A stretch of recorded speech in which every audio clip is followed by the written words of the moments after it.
Hi friends, welcome to Vidyascooking channel. Let's prepare nachos today. I'm going to be using Makka Atta. This is a brand from Squiggy. I purchased it online. Supreme Harvest. So you need this yellow corn flour, and then we need all-purpose flour, pepper powder, cumin powder, salt and oil. You also need lukewarm water. Not too hot and not too cold. You need lukewarm water. So add the flour, salt and pepper powder, cumin powder. Mix the flour first and then add lukewarm water gradually and knead it into a soft dough. It should be slightly loose. Don't make the dough too hard. The dough should be slightly loose and soft. Add oil and knead it nicely. Cover it and allow it to rest for 15 minutes. It should be slightly looser than the chapati dough because the corn flour will absorb most of that moisture. After 15 minutes, just knead it for another 5 more minutes. Make a roundel and start to roll it out into thin rotis. Once you roll it out into thin rotis, using a bowl or any cutter, just cut it into equal chapatis, equal rounds, and heat a pan or a tawa on medium flame.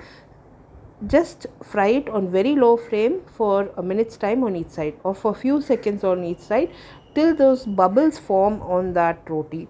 Just remove it from the flame and allow it to cool completely. Just follow this step and prepare all the rotis the same way.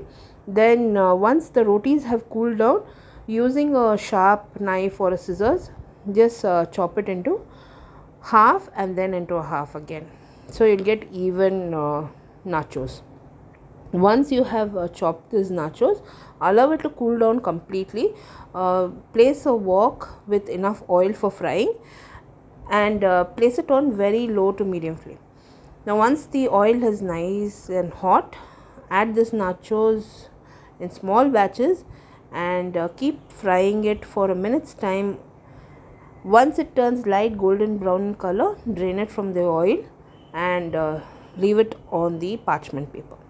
Once the oil has completely drained, it's ready to serve. You can also bake this in the air fryer if you don't like to deep fry it.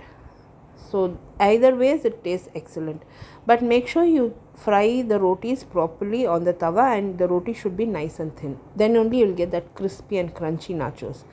Prepare this nachos, friends. I've already posted a very simple guacamole recipe. Serve this with guacamole. This is a meal on its own. Try this recipe and post your comments. I've posted very simple recipe today. Hope you all enjoyed this video. Don't forget to like, comment and subscribe. All the ingredient list will be in the description box below this video. Until next time, this is Vidyalakshmi.